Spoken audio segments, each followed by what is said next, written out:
All right, in this video we are going to look at adding and subtracting fractions, and we're going to look at the standard algorithm.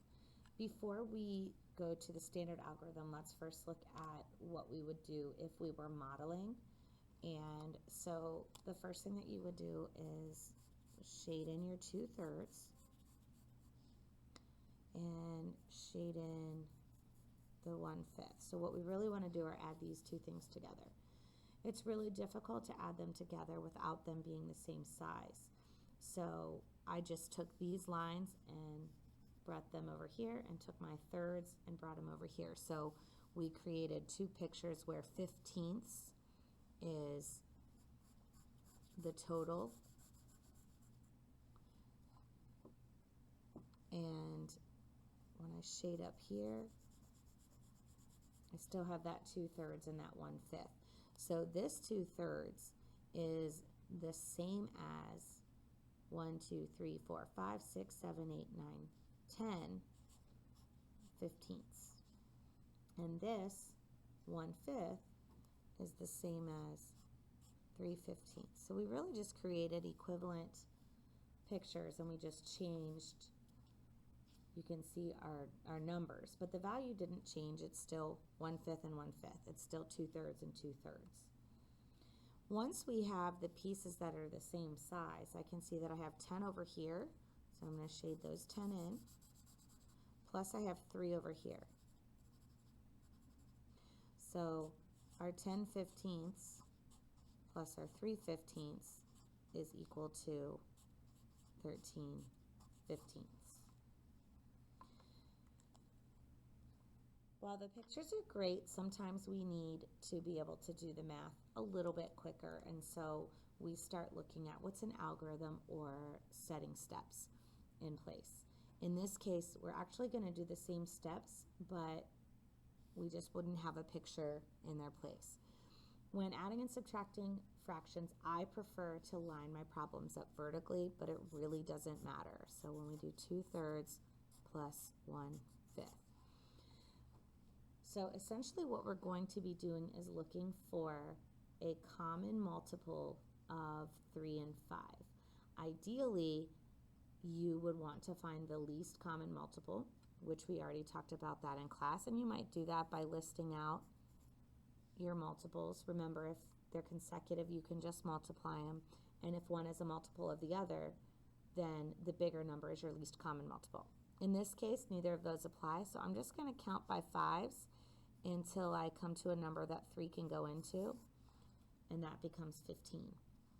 So that means that I want to create a fraction where 15 is my denominator, because again, I want my pieces to be the same size, and the denominators tell me how big those pieces are going to be. Now, when we create our equivalent fractions, we are looking for how we're going to figure that out. Since I multiplied 3 by 5 to get 15, I'm going to do the same thing to the top. Remember, this 5 over 5 is multiplying by 1, so it doesn't change the value. So if I did 3 times 5 to get 15, I'm going to do 2 times 5 to get 10. That goes back to the same 10 15ths that we found in our picture. And we're going to do the same thing at the bottom. If I do 5 times 3 to get 15, I'm going to do the same thing to the top. Again, that gives me a value of 1 whole. 3/3 is the same as 1 whole. So anything times 1 is itself.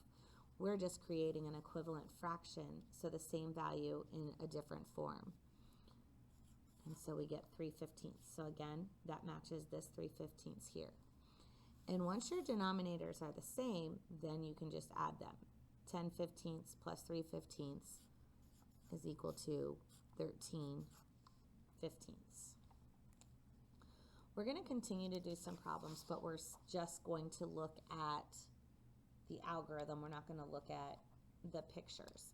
So what if we had 4/9 and we're going to add 1/3. So 4/9 plus 1/3, we want to find a common denominator. Again, ideally this would be the least common denominator. So we're looking at what is the smallest number that both 3 and 9 can go into. So again, if you skip count, what's the smallest number that you would say in both lists? In this case, 9 is a multiple of 3, so I know 9 is going to be my least common multiple. And so my new denominator is going to have 9, or my new fraction is going to have 9 as the denominator. So to figure out the numerators, I look at what did I multiply 3 by to get 9. So 3 times 3 is 9. And we have to do the same thing at the top. So 1 times 3 is 3. And then at the top, since it stays the same, we can then keep that value. And 4 ninths plus 3 ninths is 7 ninths.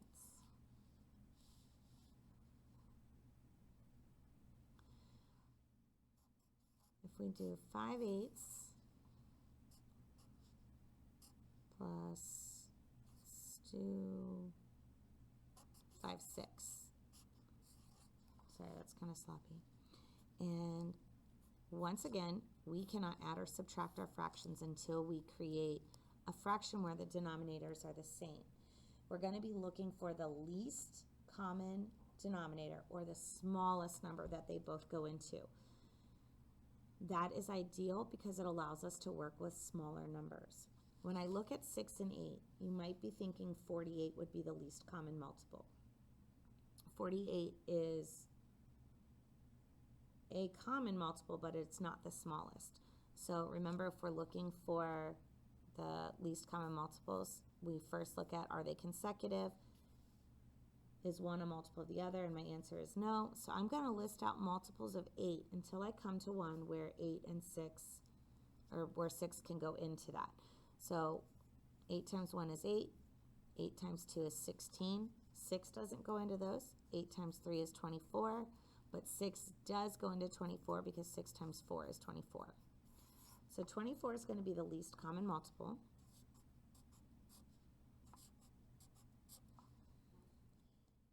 And then we're going to continue to find the equivalent fraction by figuring out 6 times 4 is 24. And I have to do the same thing to the top. Because remember, I want this fraction to be equivalent to 1. 5 times 4 is 20. And then we do the same thing at the top. 8 times 3 is 24. So 5 times 3 is 15. 15 and 20 is 35. And we're going to leave that all over 24. Now, this answer is not correct, but ideally, I would want you to change this to be a mixed number.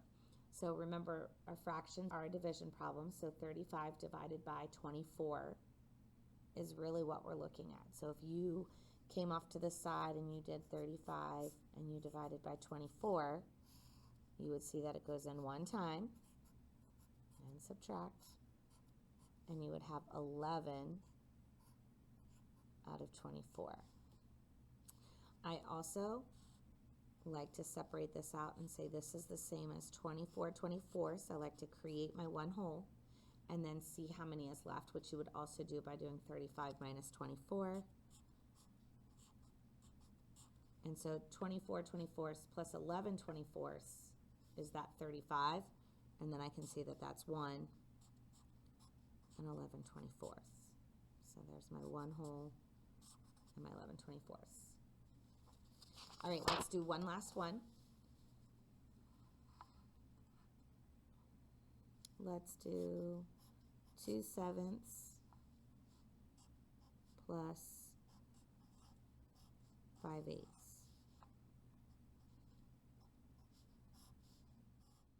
So again, we need to find the least common multiple of 7 and 8. And 7 and 8 are consecutive. So we talked about this in class, that if our denominators are consecutive, or the numbers that we're looking for the least common multiple are consecutive, then we can just multiply them.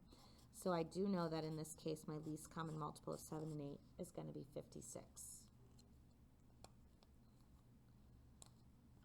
So we look at what are we going to multiply 8 by to get to 56? And that's 7.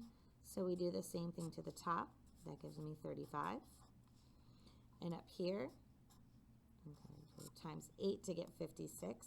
So I'm going to do times 8 to get 16. So we go ahead and add those, and we get 51 out of 56. Since my numerator is smaller than my denominator, then I don't have an improper fraction. And in this case, they do not simplify. So 51 over 56 is my answer.